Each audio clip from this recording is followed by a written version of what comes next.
Now midfield third, ground ball attack, dangerous ball that time coming in, trying to get it over to Haley Meyer. Knocked up the elevator shaft on the play nicely by number 3, Molly Cade for the Panthers.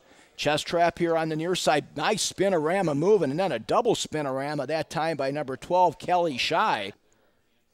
26-16 remaining in a scoreless first half. Now Elsperman on the left wing for the Tigers. Beats the double team now, trying to get into the box. Ground ball attack over to Robinson. Here's her pass at the 18 now. Nutmeg on the play, knocked down defensively. Ooh, they had Elsperman in the box. The ball had some spin on it and almost went to the striker for the Tigers. Again, just trying to play balls in there and see what's going to happen. Elsperman now will go with the free kick opportunity as the official, Christine Spradlin, moves him back to the 18. Here comes her free kick, knocked down by the wall. Nicely done by Sarah Freigag, the junior stopper for this Panther defense. 25-16 remaining in a scoreless first half here in this girls' state championship game. Now moving from left to right of the Panthers, they say play on. This is soccer.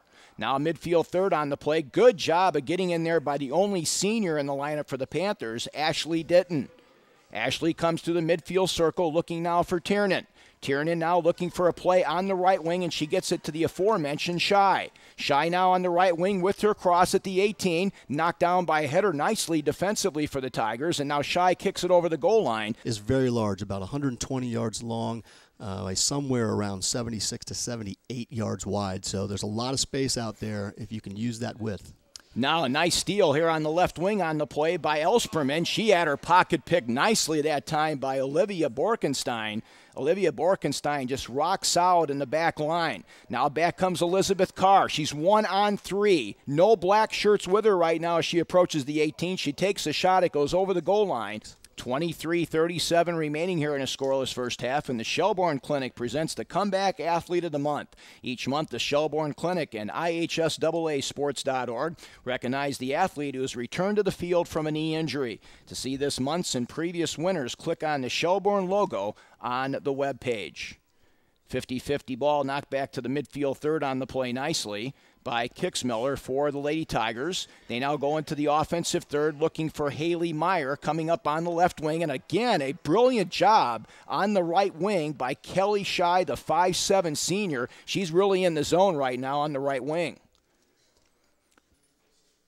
Throw in now by Shy into the offensive third. Header now down to the pitch, right up the elevator shaft it goes. Shy tries to keep it in play, and she is successful. Down to Carr. Carr trying to get a potential cross. She'll now regroup in the corner, trying to get the left foot free at the 18. Nice centering pass, knocked down, and she's created another throw-in.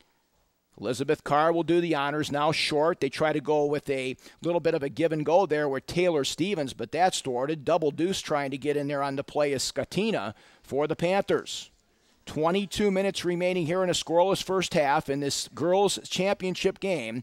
And now the official, Christine Spradlin, is going to rule a throw-in for the Tigers. And Katie Lair, a 5'4" junior, also coming in there now at midfield for Evansville Memorial. Spinorama move here on the left wing by Milligan, trying to beat the double team they need to do to get some offense going. Trying to figure out the pieces of the puzzle, and also understanding that with this morning's matches that these young ladies already have some miles on their legs. Oh, yeah. And you got to be careful. You want to make sure that you're able to play at a high level throughout the course of the match. The coaches are really looking for opportunities to rest some of the players, get some other girls in there. This morning went to overtime and then to penalty kicks. So Olivia Borkenstein now with her free kick, and it sails past the upper 90. So that's how you get to a state final, when you've got a defense, and particularly a goalkeeper. Right now defensively in the postseason. Well, and they went up against a team that had not given up a goal the entire season in Noblesville. Yeah. So you had the team that you suspected perhaps wouldn't give up a goal to match that, and then beat them in penalties, and actually didn't come back this evening. So right, the teams perhaps that would be favorites given their records. Now Elsperman centering pass. Good job of staying right in her lane off the right side by number 10 for the Panthers, Taylor Stevens, as she filled in nicely there along with Shy on the right side.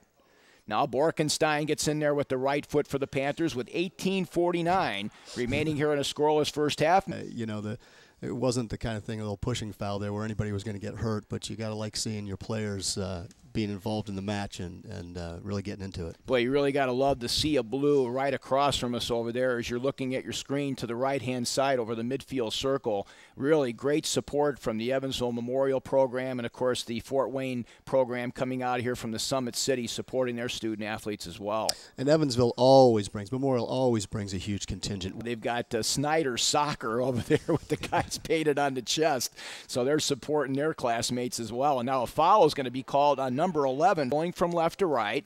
Here's her laser beam on the play and a save by Stone, and she got all of that one. She did. She struck that very, very cleanly. On the other hand, Stone didn't seem bothered by it at all, just kind of caught it very cleanly, looked very routine. Boy, she looks like she's got ice water in the veins. 19 goals for and only 3 against.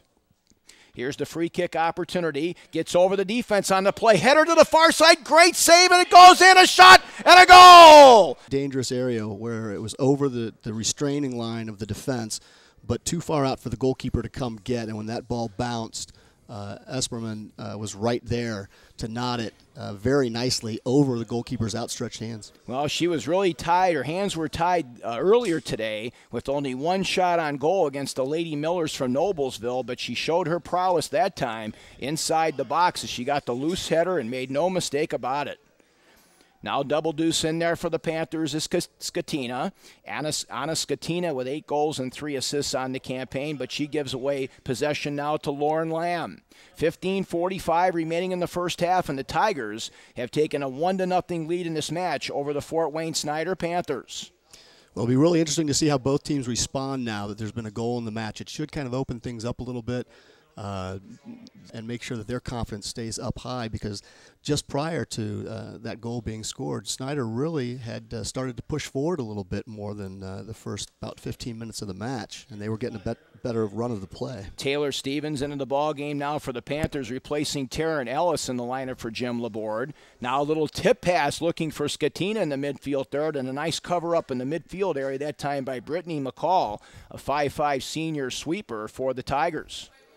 14:46 remaining in the half. Susan Elsperman's goal, coming at 23:38, has given the Tigers the lead in this match 1-0. Left wing now on the counter comes the Tigers. Looks like Haley Meyer had a lot of real estate in front of the stands, but she does get a good job of getting it out to the 18, and now the Panthers will try to regroup on the counter with Tiernan. Tiernan now will wait for some help offensively, looking for Shy and company. Good aggressive play from the back line that time by Brittany McCall for the Tigers. Right now, Evansville Memorial looking like they're starting to get their stride. Yeah, and Snider in their attack have got Skatina playing high, but it doesn't look like she's got a lot of support up there right now. They're going to ask her to do a lot to hold the ball and try to get everybody forward in the attack from there. Boy, that was a great play by Olivia Borkenstein. She had her back to the offensive player with all kinds of pressure behind her, and she was able to do a bicycle kick over the top of her head and get it out of harm's way. Now saved by the Panthers, but picked back up on the right wing by Emily Hayden for the Tigers. We're down to 13:30 remaining in the first half. Tigers trying to add to a 1-0 lead, and it will be a corner for the Tigers. Megan Day now will go with the corner for the Tigers. Just outside the 6th shot, knocked under the defense on an opportunity that time by Alicia Murphy for the Tigers. And now the Tigers trying to get back onside, but the ball will go over the far touchline. IHSAA recognize an athlete who has returned to the field from a knee injury. To see this month's and previous winners, click on the Shelbourne logo on the webpage. 12:22 remaining here in the first half. Evansville Memorial with a 1-0 lead over the Fort Wayne Snider Panthers in this girls' state championship game here at Kuhn Stadium.